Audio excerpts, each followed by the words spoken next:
Hi, I'm Taylor. I'm in Sausalito, California, in one of the most amazing floating home communities in the world. I'm renting here for the week for Thanksgiving with my family because I missed the 7 years I lived in Seattle on a floating home. I got a lot of questions about what it was like to live on a floating house. So today, let's go through the top questions I got about living on a floating house.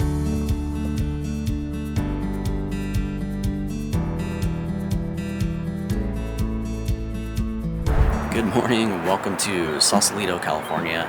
It is the houseboat community that I've always wanted to visit since I was a younger kid, and what really set me off onto being excited about finding a place to live in Seattle on the water, one of their famous floating homes that are featured in the movie Sleepless in Seattle. But here in Sausalito, we have a similar community, a little bit different. There's a little bit of salt water out there. We have similar float planes, although there's a whole airport operation on Lake Union in Seattle. There's a little bit of a difference on some of the technologies and hookups they have between the foundations they're on, whether they're concrete or logs, and how they're hooked up to the city, but a lot of the same similarities for these floating homes. What exactly is a floating house? Is it the same as a houseboat? No. A boat has a hull, a steering wheel, and can be moved around quite frequently.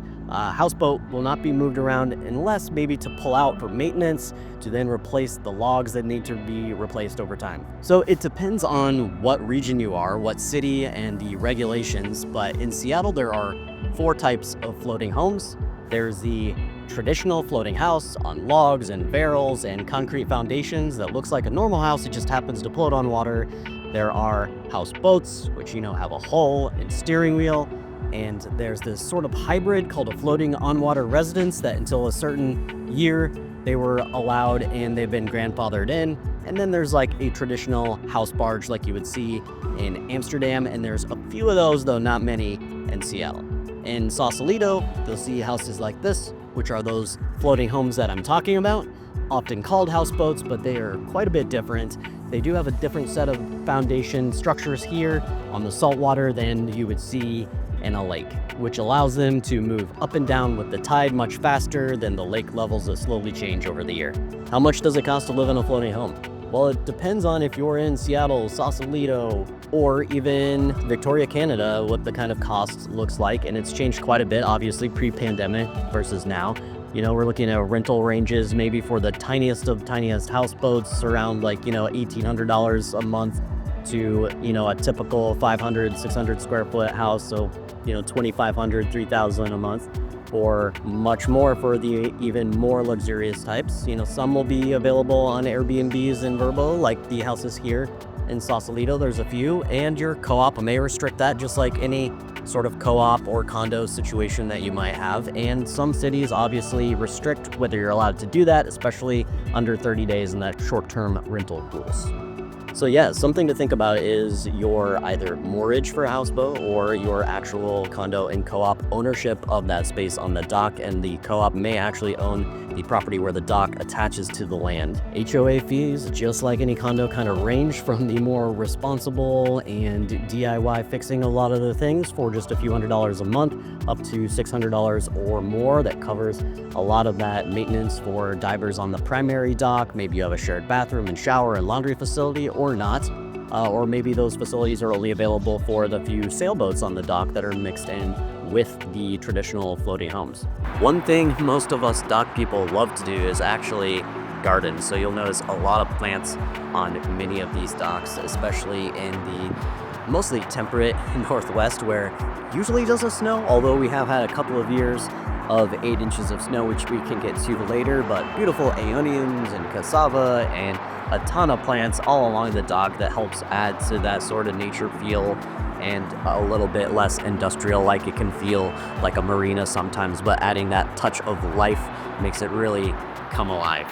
One of the questions my friends definitely ask me, since they know I get seasick and car sick in almost every scenario, is do the floating houses move?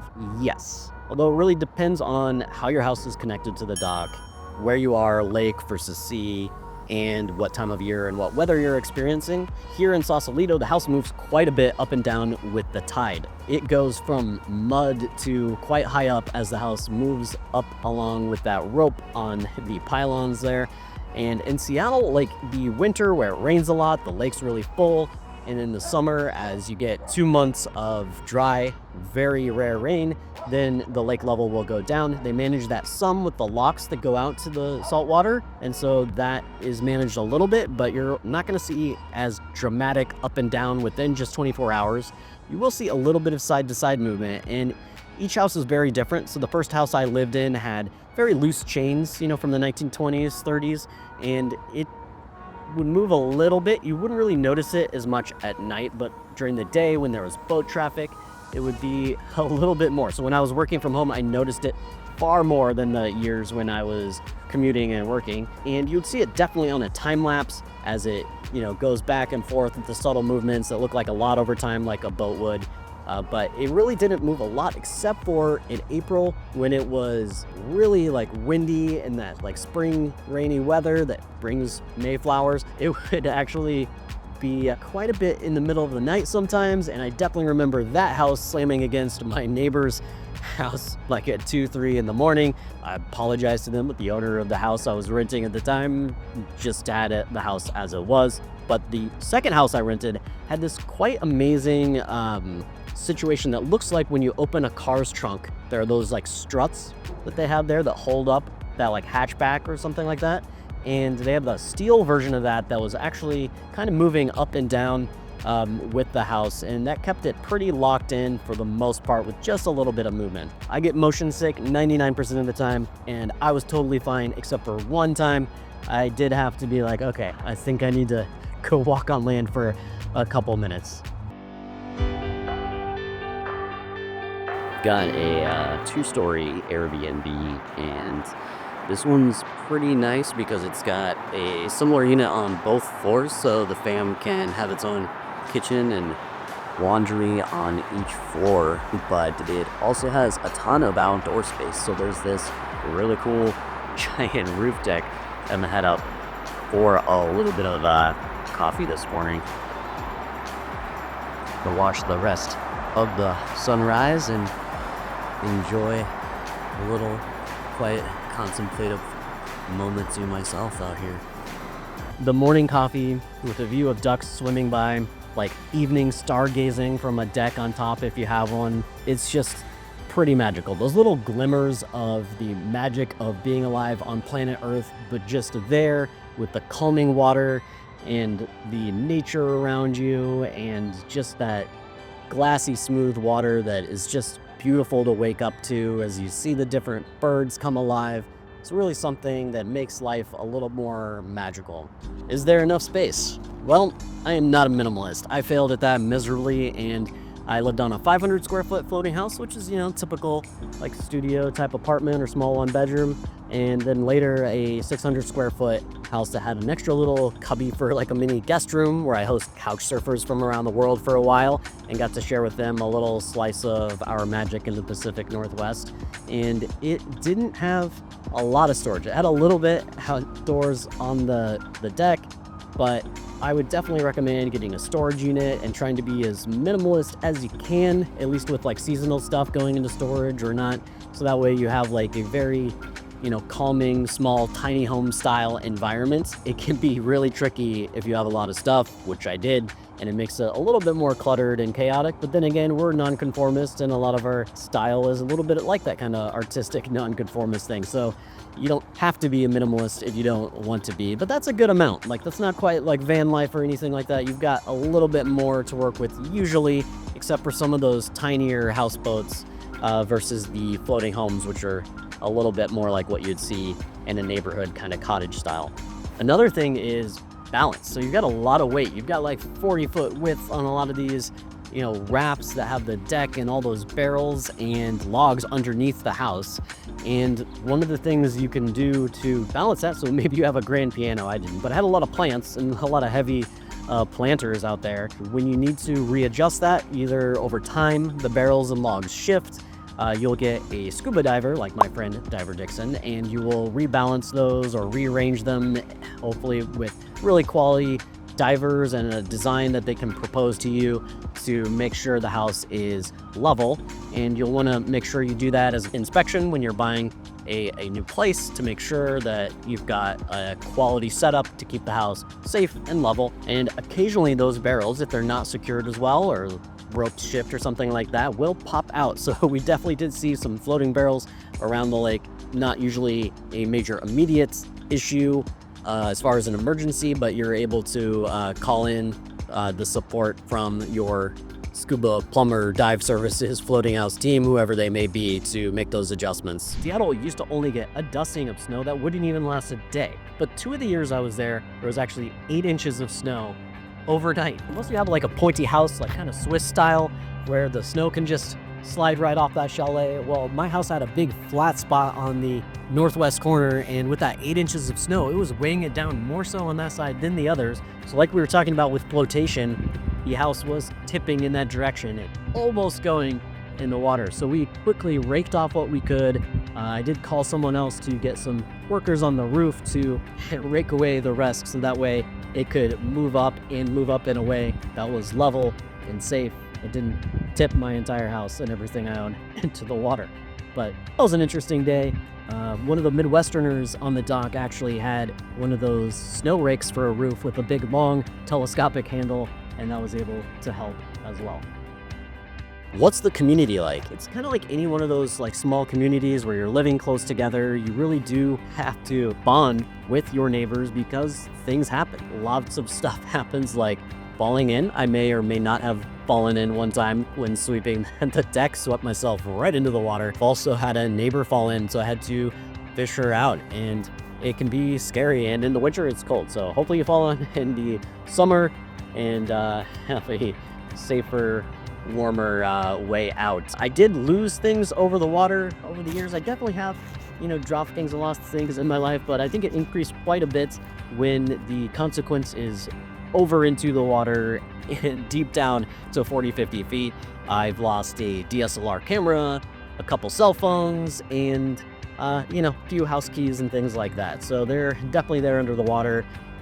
We have scuba dove down to get things before, but it's pretty murky and there's a lot of stuff down there, so it's very difficult usually to find what you're looking for. My neighbors were amazing. They spanned the gamut of a lot of amazing people in totally different careers, and we had a lot of fun. We would watch the famous Seattle Duck Dodge sailboat race, one of the absolute must-sees in Seattle.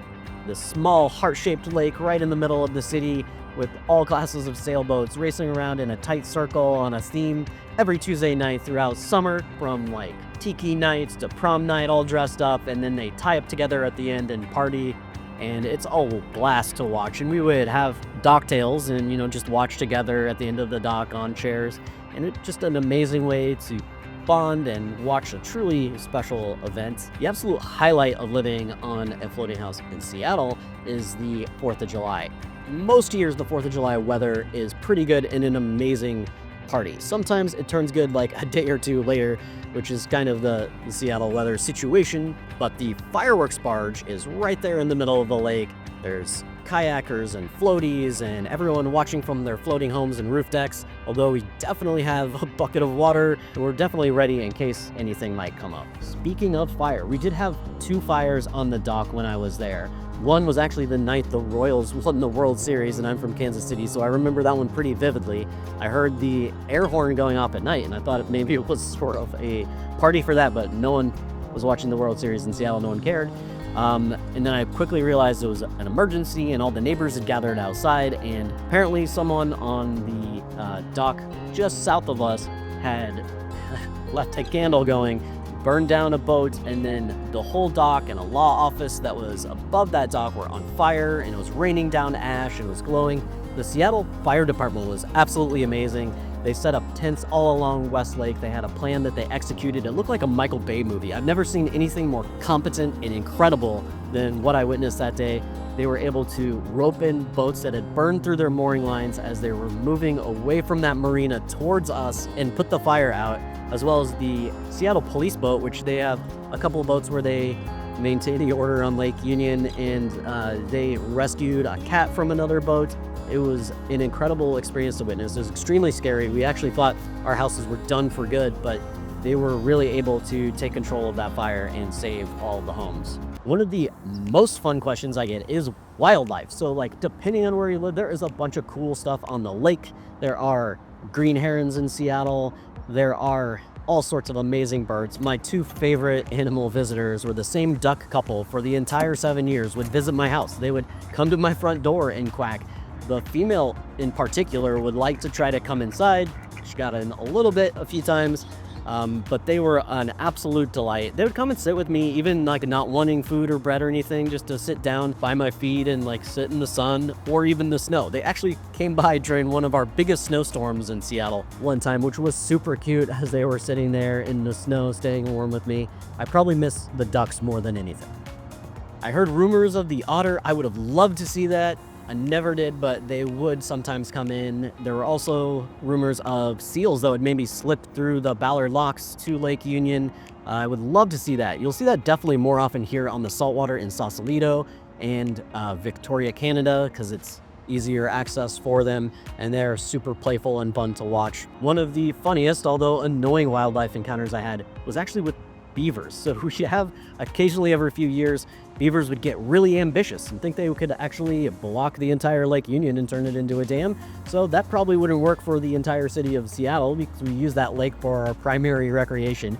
But I would get the security cam footage of the beaver trying to eat Japanese maple trees on the dock, or my cassava plants, or even the house a little bit. They didn't seem to be fazed. I confronted the beaver a few times and it did not really want to stop what it was doing. So that was a lot of fun, you know, around 10:30, 11:30 at night. The whole house actually would move a little bit when either a person or a beaver would hop onto it. So I would be awoken from my slumber to then realize a beaver is on the prowl looking for some trees. This one's a two-story, and I don't know the Sausalito rules, but in Seattle, basically you have to get approval from both the city and whatever dock HOA you're on to see if you have the ability to add on that extra story or only a half story, depending on what the initial plans were written in that HOA, like the dock that I lived on. That would then add a lot of value to your house with another bedroom, a little bit of square footage. But it's really up to the specifics of your area and neighbors and approvals from both them and the government. But this one in particular is a beautiful two-story that you can see that has all new furnishings and really well done. So something to look out for is, in addition to what you have with the house as it is, how tall you are allowed to build it or add on in the different covenants that you have set up. Great ways to be able to see the floating houses if you're not renting or living on one. So the docks are private docks for the most part. In some cases, in Victoria, Canada, you can walk along sort of where they are and get up close fairly to where you can see the houses. In Sausalito, there's a spot where you can do so that's a little bit public, but some of these other ones, it is, you know, private, and you need to ask someone that lives there if they can maybe show you around. Some of us are very friendly and are happy to do that, but make sure you're respecting their privacy. A lot of us are sitting there in our boxers in the morning, and then we have tourists coming around taking pictures. It's a little bit awkward.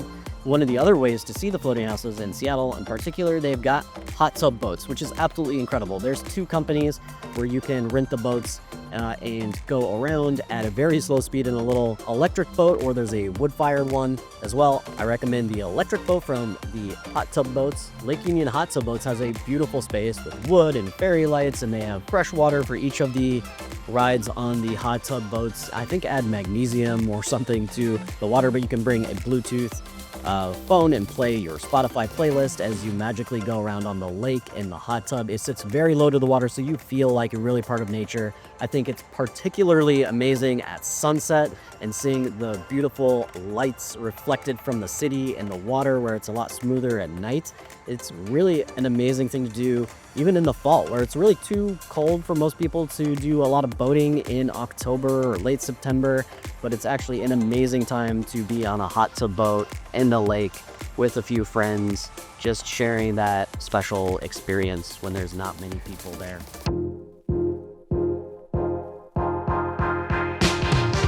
What is the most fun I've had on a floating house? One of the highlights that I really enjoyed was calling Captain Jeff from Lake Union Charters and asking for a ride directly from my house to the University of Washington football game where we could sailgate across the water and then arrive right there by the stadium and enjoy an incredible day there. That was truly a special moment. Sailgating is pretty interesting. I know some stadiums, like in San Francisco with the Giants, you can kayak up to the stadium and sort of watch from there, maybe catch a foul ball, but it's like another very special stadium where it's right along where Portage Bay meets Lake Washington, and being able to go from your house to the stadium by boat is a really unique experience that I totally recommend. Another special sailing thing that I really liked was sailing battles. So it was right next to our floating homes amongst all of them, but we had a really cool game that was a way to learn and be a part of a club where we practiced with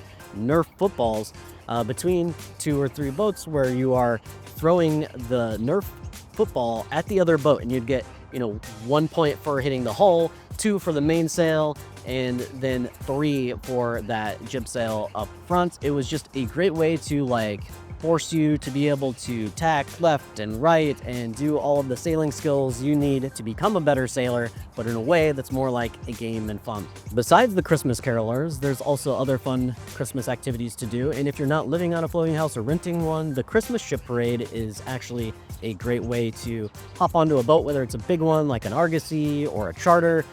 They do it in different parts of the lake in Puget Sound throughout the Christmas season, and you'll be able to get an up-close view on all these unique little spaces to live, and also be super festive with all the boats that are covered in lights and different themes. So definitely recommend that as a beautiful tradition to check out that world. As long as you love me so, let it snow, let it snow, let it snow. If you wanted to sign up for the Christmas Carolers kayaking, that is from Northwest Outdoor Center in Westlake in Seattle, and you can actually give them a call or look at their events page to see when they're hosting that for the year and sign up as a kayak tour to be a part of it and sing.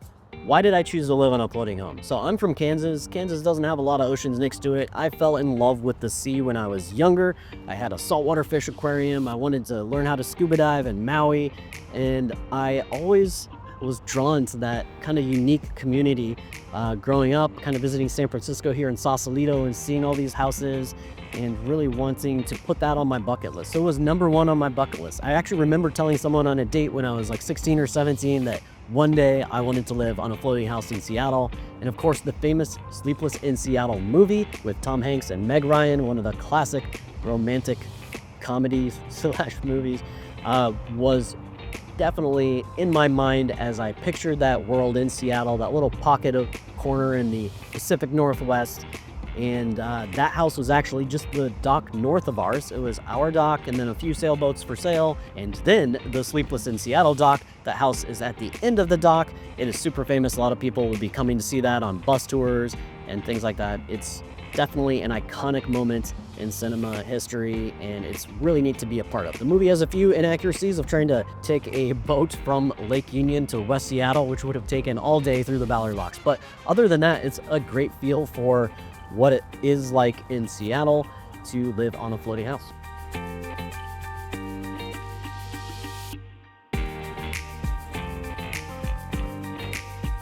Well, that's what it's like to live on a floating house. If you have any other questions, hit me up in the comments below. Would love to talk about it. I definitely want to do it again. I am feeling nostalgic about those years, so that's why I'm here in Sausalito with my family for Thanksgiving, to really connect back with what I love to do here on the water. Don't forget to like, subscribe, and hit the notification bell for more interesting experiences and adventures throughout the world.